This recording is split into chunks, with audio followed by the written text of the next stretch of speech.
ভোলায় জেলা প্রাণী সম্পদ কর্মকর্তা মোহাম্মদ রফিকুল ইসলাম খান এর বিরুদ্ধে বিভিন্ন প্রশিক্ষণের নামে অর্থ আত্মসাৎ এবং দপ্তরের বিভিন্ন খাত থেকে ব্যাপক দুর্নীতির অভিযোগ উঠেছে। তথ্যসূত্রে জানা যায়, ভোলার সাবেক এমপি তোফায়েল আহমেদের ভাতিজা ভোলা সদর উপজেলার দক্ষিণ দিঘলদি ইউনিয়নের চেয়ারম্যান ইফতারুল হাসান স্বপনের হাত ধরে তিনি ভোলা জেলার প্রাণী সম্পদ কর্মকর্তার পদ লাভ করেন।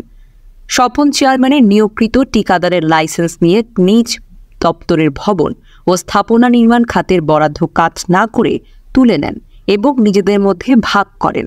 এছাড়া বিভিন্ন প্রশিক্ষণ বরাদ্দকৃত অর্থ প্রশিক্ষণ না করিয়ে নিজে আত্মসাৎ করেন। তিনি উপজেলার দায়িত্বে থাকাকালীন গাড়ির গ্যারেজ নির্মাণ ক্ষেত্রে গ্যারেজ নির্মাণ না করে আত্মসাৎ করেন। সরকারি দপ্তরের বিভিন্ন মালামাল ক্রয়ের জন্য বরাদ্দ অর্থ কাজ না করে বিল উত্তোলন করে নেন এই কর্মকর্তা। অনুসন্ধানে আরও জানা যায়, প্রাণী সম্পদ কর্মকর্তা মোহাম্মদ রফিকুল ইসলাম খান গত ডিসেম্বর 2023 ভোলায় যোগদান করেই তিনি প্রাণী সম্পদ প্রদর্শনী মেলা, বিভিন্ন প্রশিক্ষণ এবং তার অফিসিয়ালি বিভিন্ন সরঞ্জাম কেনার বিল দেখিয়ে ব্যাপক দুর্নীতি করেন। এছাড়াও তিনি ভোলার 7 উপজেলার প্রশিক্ষণে না গিয়ে সই দিয়ে টাকা নিয়ে নেন এবং একাধিক কর্মকর্তা থাকার পরেও 6টি পদে একা দায়িত্ব পালন করেছেন তিনি এবং এই সকল পদের সকল বরাদ্দ তিনি একাই ভোগ করেছেন। এ ব্যাপারে জেলা প্রাণী সম্পদ কর্মকর্তা মোহাম্মদ রফিকুল ইসলাম খান বলেন, আমাদের 3 উপজেলার কাজ হয়েছে, 1 উপজেলার কাজ চলমান রয়েছে।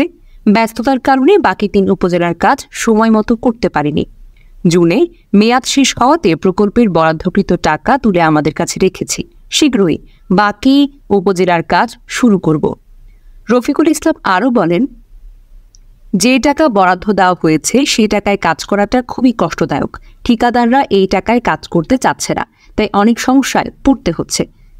তবে ভোলার বিভিন্ন খামারিদের সাথে যোগাযোগ করলে তারা বলেন, আমরা এরকম দুর্নীতিবাজ কর্মকর্তা চাই না, তাকে অবিলম্বে আইনের আওতায় আনা হোক এবং ভোলা থেকে সরিয়ে দেওয়া হোক।